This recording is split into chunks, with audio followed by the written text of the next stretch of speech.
Bon matin, bonjour, bonne matinée, bon après-midi, bonsoir. Mes salutations et bienvenue à ce nouveau monologue. Ici j'ai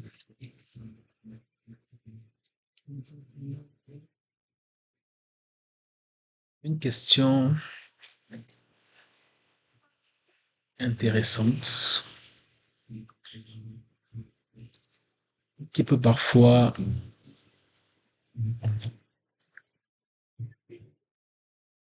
nous arrêter ou nous faire nous sentir mal. Ça peut être de se demander un corps, qu'est-ce que c'est?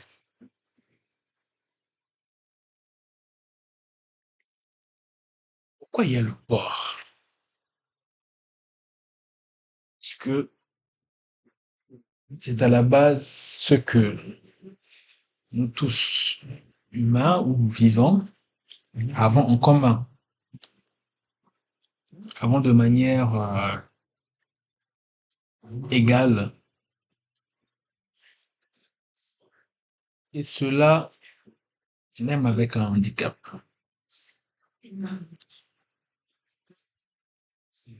Donc,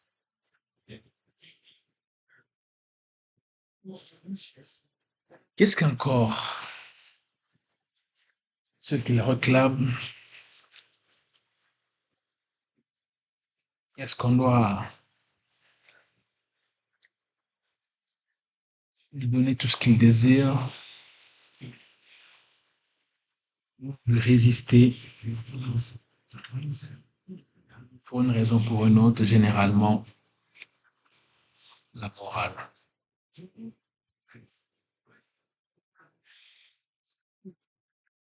Et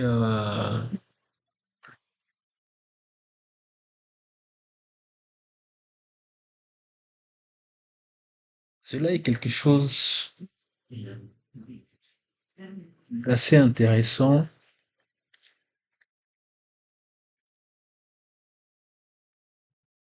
Et puis, expliquer dans un certain sens les, euh, les bases de l'économie.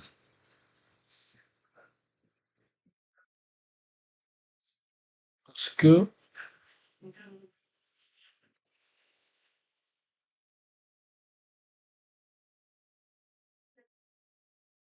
il faut une disposition, il est vrai.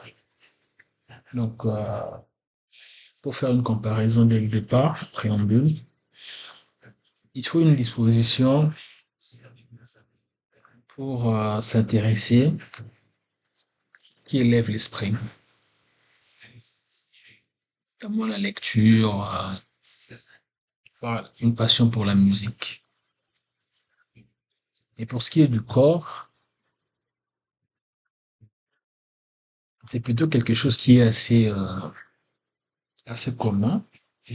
Donc, à savoir le vêtir, le nourrir, parfois le contraindre avec des exercices physiques, le développer par du sport, le rendre plus efficace par des médicaments.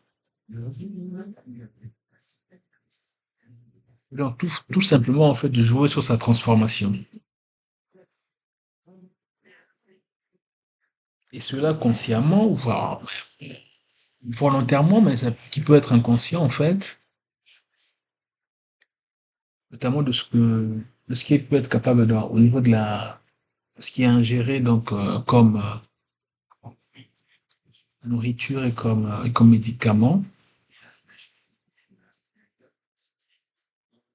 de changer de manière sans doute irréversible pour qu'il puisse peut-être dépérir plus tôt. Mais juste au niveau de, voilà, du vêtement et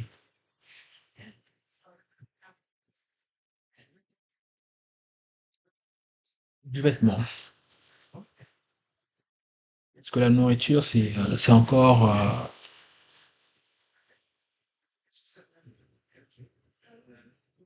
on peut on en a besoin. C'est un besoin naturel.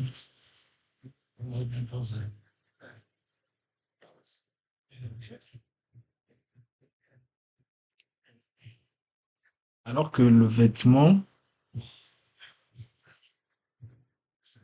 c'est quelque chose qui est censé produire un effet qualitatif. On se vêtit généralement, si le climat le permet, on a juste besoin de se draper en fait d'un vêtement qui soit ample et qui puisse résister au climat. Mais quand il y a une économie qui prend ce problème-là en compte et donc qui y réfléchit, ça produit un effet parce que il faut toujours se demander à la base, il y a toujours un motif de surprise. Et d'ailleurs, c'est un point que je veux aborder à un certain moment. Ça veut dire au niveau de la torture. Ça veut dire que,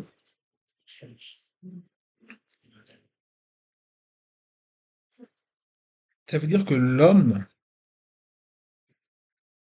et la femme, donc les deux corps qui existent, donc, sont appelés à faire un pour copuler et puis pour se reproduire.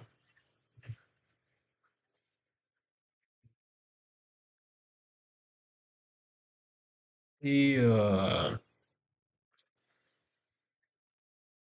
donc la chose intéressante à se demander, c'est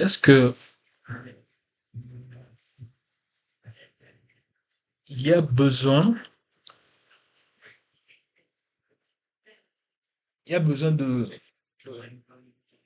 créer un désir particulier à partir de quelque chose qui est au niveau vraiment de la simulation, parce que lorsque lorsque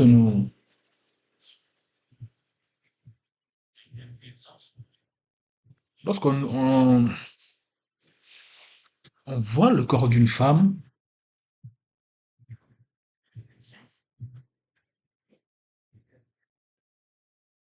c'est un corps. Donc notre corps a réagi d'une façon. Donc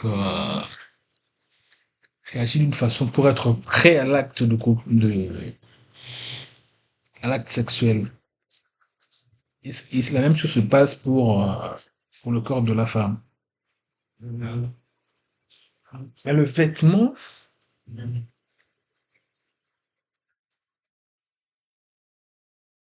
introduit un biais dans le sens où il crée dans l'idée. Il faudrait un témoignage ou un point de vue d'une femme pour raconter comment cela se passe du côté du sexe féminin. Mais voir une femme en route, juste donc habillée, on a déjà une illusion, dépendamment du vêtement qu'elle porte, de combien on voudrait la posséder sexuellement.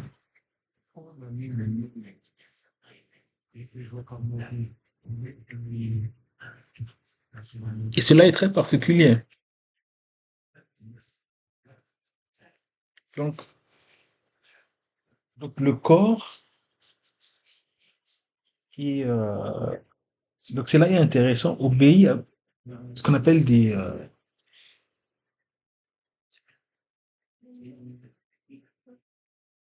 donc comme une espèce d'hormone qui s'active et qui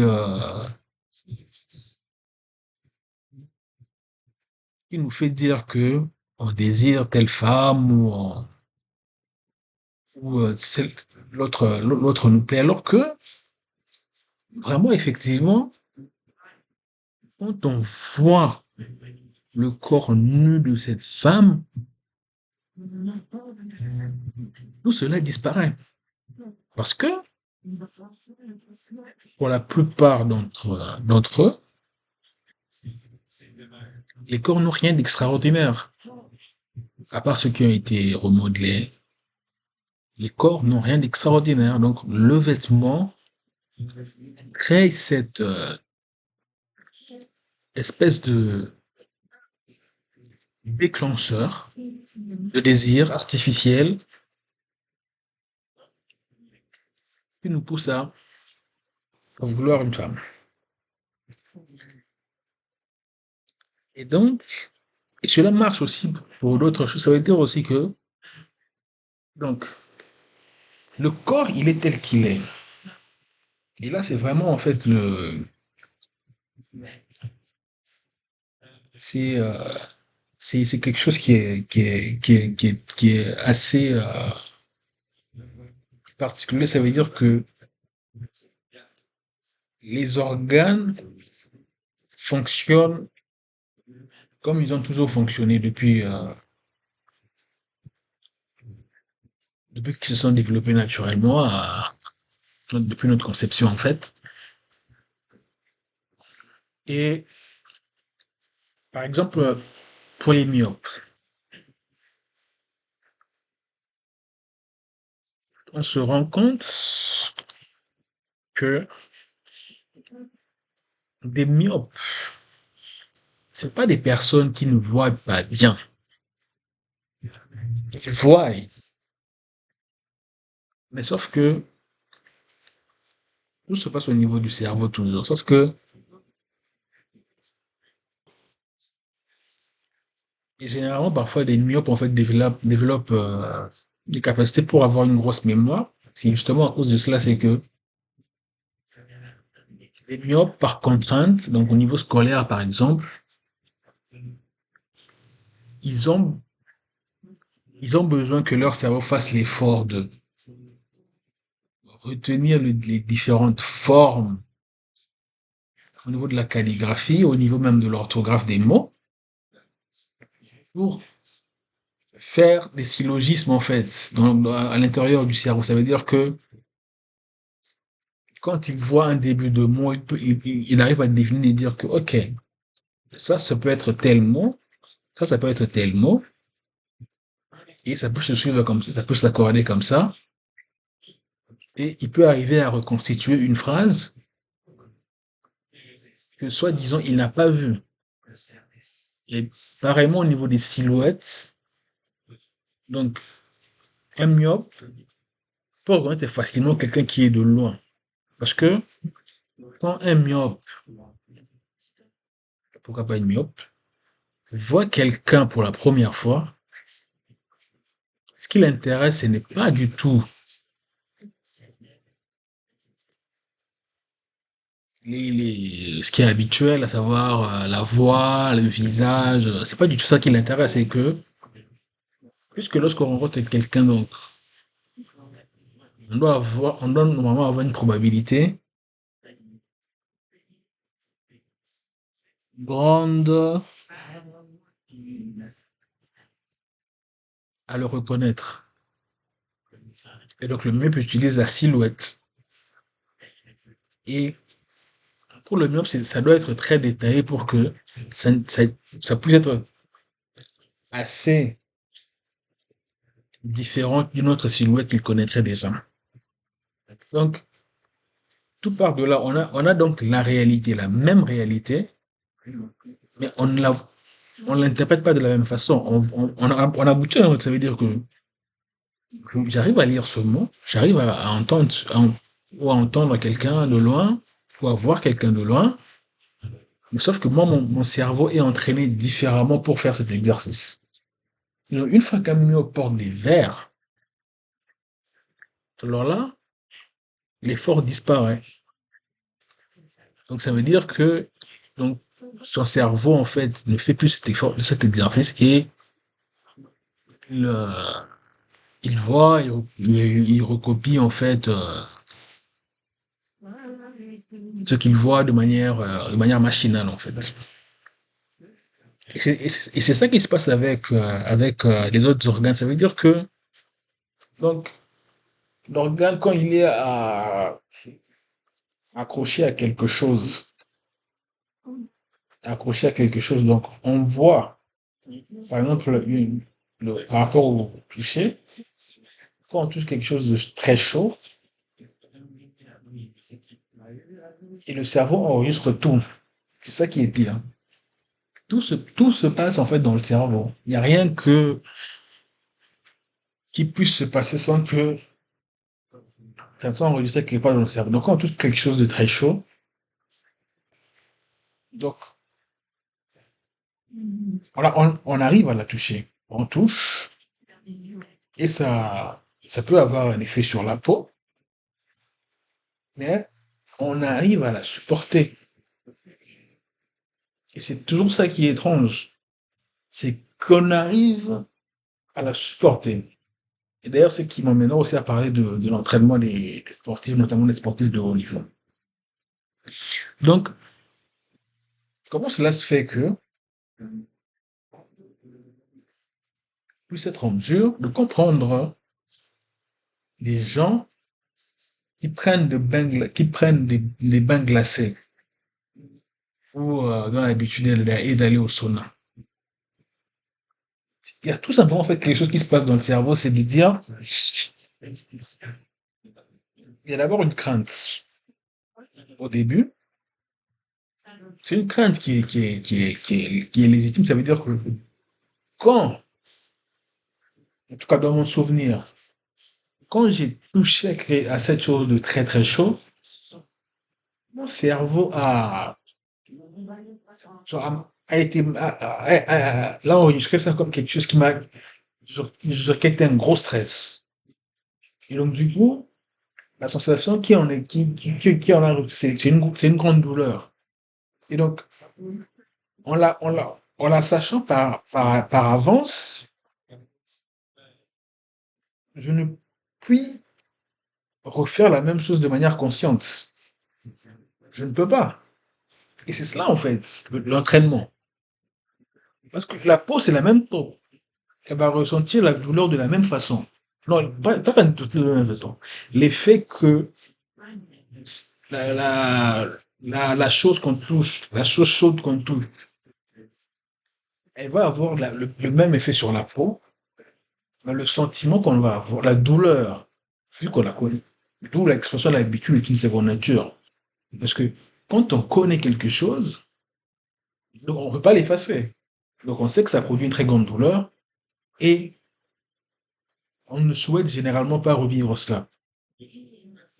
Et donc c'est ce qui se passe au niveau des entraînements, de la torture, donc des gens qui font, parce que ils savent juste que il faut amener, et c'est toujours ça aussi le problème du cerveau, c'est que le cerveau, il fonctionne avec de l'attention. Et le, le sens qui est beaucoup lié à ça, c'est lui, c'est lui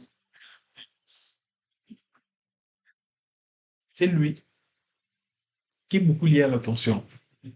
C'est-à-dire que on peut entendre les choses, et généralement les voix c'est juste des fréquences.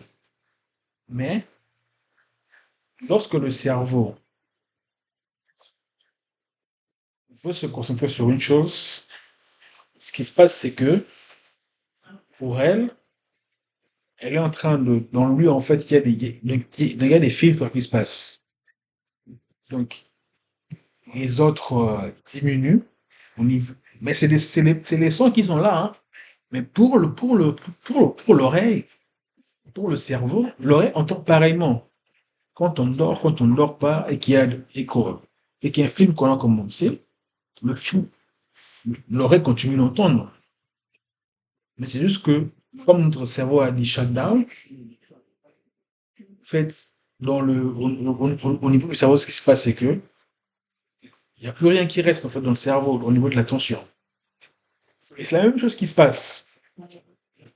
Donc ça veut dire que le cerveau doit être attentionné, concentré vers quelque chose de particulier pour ne pas penser à ce que le corps est en train de subir ou à la sensation qu'on avait ressentie la première fois quand on avait fait, quand on avait fait cet exercice. Et cela, généralement, ça passe par voilà, des règles d'unité, on se dit. Ouais,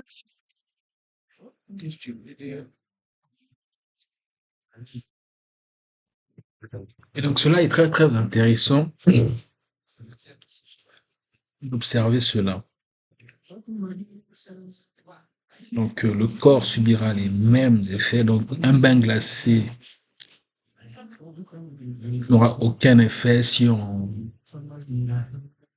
D'ailleurs, c'est toujours ce qui est toujours intéressant, c'est que quand on le fait pour la première fois, c'est toujours des choses différentes parce que le cerveau en fait n'a jamais eu quelque chose comme ça à digérer. Donc essaie un peu de faire contre et puis au fur et à mesure donc ça s'habitue donc ça crée soit une douleur quelque chose que ça craint mais quelque chose plutôt qui est désiré.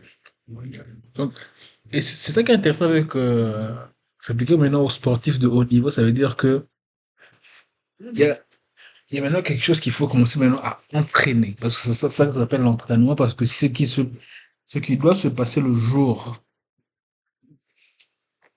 d'une compétition, donc, on a des sensations différentes. Donc, les hormones et tout ce qu'on ressent, c'est différent. Mais le corps, lui, il est toujours le même. C'est pour ça, par exemple, j'ai toujours cru, par exemple, que pour le 100 mètres, donc quelque chose qui est du sprint, donc on doit courir le plus vite. On peut courir le plus vite. Le gabarit n'est pas très très très important. Mais ce qui est important, c'est de dire qu'est-ce qu'on peut en fait faire croire au cerveau. Toujours l'idée de tremper le cerveau. Qu'est-ce qu'on peut faire croire au cerveau pour que il agisse de telle façon que il puisse se précipiter très très très vite. On peut lui dire par exemple de se retenir de pisser d'un endroit A vers un endroit B. Donc on a envie de pisser. On retrouve quelque part on a envie de pisser, on se dit essayez de retenir cela pour un 2 points A à un point B. Et on voit comment le corps réagit. Et c'est petit à petit qu'on remarque donc comment on traite le corps de manière plus détaillée. Et donc c'est cela au niveau de la torture. Donc comment on va être amené à penser à quelque chose d'autre. C'est ça. Donc à tromper le cerveau, ça veut dire que à ne pas lui donner à penser à ça. Faut qu'il pense à autre chose. C'est ça l'idée, c'est de pour le sprint, je devrais plutôt dire que qu'on donne au corps dès que dès que sa vessie est remplie, qu'il qu'il aille au plus vite. Nous, ce qu'on a à faire, c'est ça. Donc, on oublie, en fait, qu'on puisse pas faire que le corps puisse penser à sa respiration, mais plutôt à sa vessie. Donc, c'est cela qu'il faut entraîner. Et donc, cela peut s'appliquer à voilà, des sportifs qui font des bains glacés. Donc, c'est ici que j'arrêterai ce monologue et donc je vous remercie de votre attention par avance et vous dis à bientôt. Portez-vous bien d'ici là.